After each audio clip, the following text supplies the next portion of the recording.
Bismillahirrahmanirrahim. Assalamualaikum warahmatullahi wabarakatuh. Pada kesempatan kali ini kita akan belajar materi kelas 8 yaitu bab 11 tentang ibadah puasa membentuk pribadi yang bertakwa. Pada konsep ini puasa sebenarnya ada berbagai macam puasa. Yang pertama adalah puasa wajib, puasa sunnah, puasa makruh, dan juga ada puasa haram. Tapi pada konsep kali ini kita akan membahas tentang puasa wajib dan puasa sunnah. Kemudian pengertian puasa. Puasa menurut bahasa adalah menahan atau meninggalkan diri dari sesuatu. Kemudian puasa menurut istilah adalah menahan diri dari makan dan minum serta segala sesuatu yang dapat membatalkan puasa, mulai dari terbit fajar sampai terbenamnya matahari. Cara puasa wajib dan sunnah. Yang pertama adalah syarat wajib puasa. Yang pertama adalah baligh, kemudian yang kedua adalah berakal, yang ketiga sanggup atau kuat untuk berpuasa. Kemudian syarat sahnya puasa, yang pertama adalah beragama Islam, kedua adalah mumayyiz, yang ketiga suci dari haid, nifas ataupun wiladah. Kemudian yang keempat, syarat sahnya puasa adalah berpuasa pada waktunya. Rukun puasa, niat berpuasa. Itu yang pertama adalah niat berpuasa. Niatnya seperti apa? Seperti yang kita ketahui, Bismillahirrahmanirrahim. Nawaitu shoma ghadin an adai fardhi syahri Ramadan hadisanati lillahi ta'ala. Artinya, saya niat berpuasa untuk menunaikan kewajiban di bulan Ramadan karena Allah Ta'ala. Yang kedua, rukun yang kedua adalah meninggalkan sesuatu yang dapat membatalkan puasa dari terbit fajar sampai terbenamnya matahari.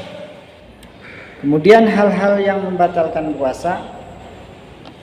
1. Makan dan minum dengan sengaja. Kemudian yang kedua, berhubungan suami istri.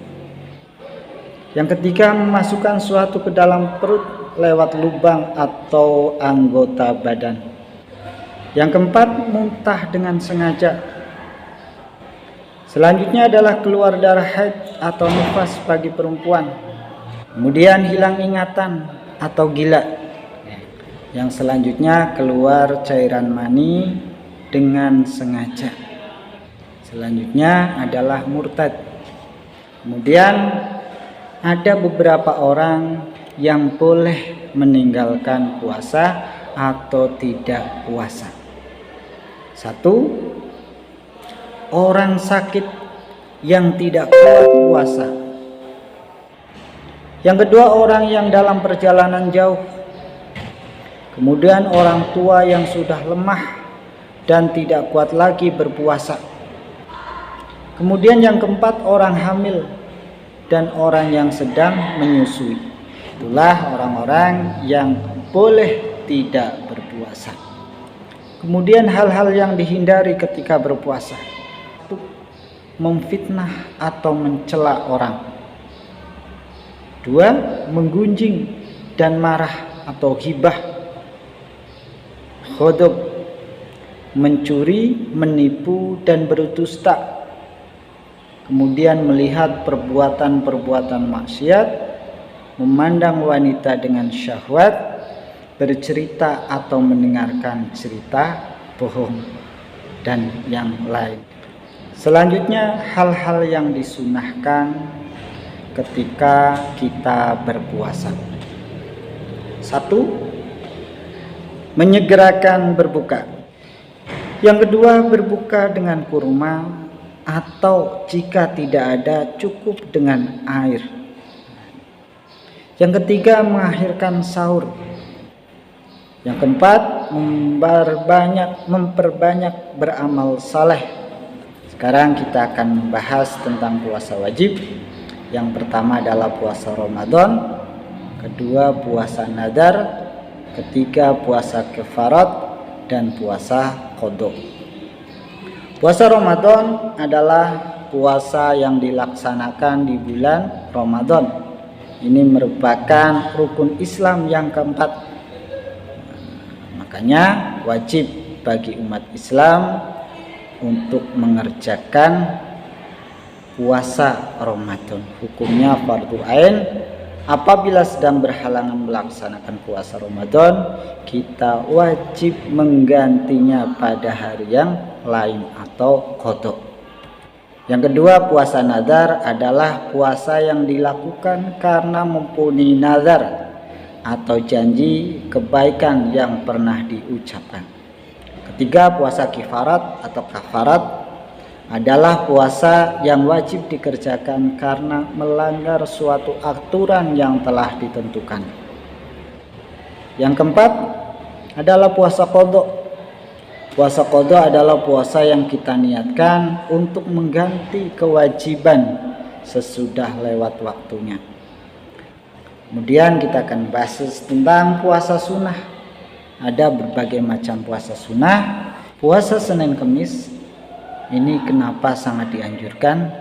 Karena Nabi Muhammad SAW dalam sabdanya bahwa pada hari Senin Rasulullah SAW dilahirkan, dan pada hari Senin pula hari di mana Al-Quran pertama kali diturunkan.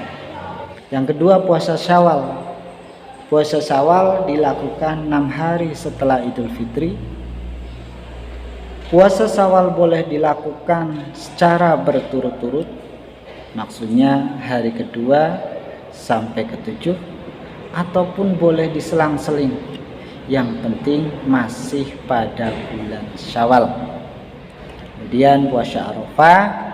Puasa Arafah merupakan puasa yang dilakukan oleh umat Islam yang sedang tidak melaksanakan wukuf atau tidak melaksanakan ibadah haji pada tanggal 9 Dzulhijjah.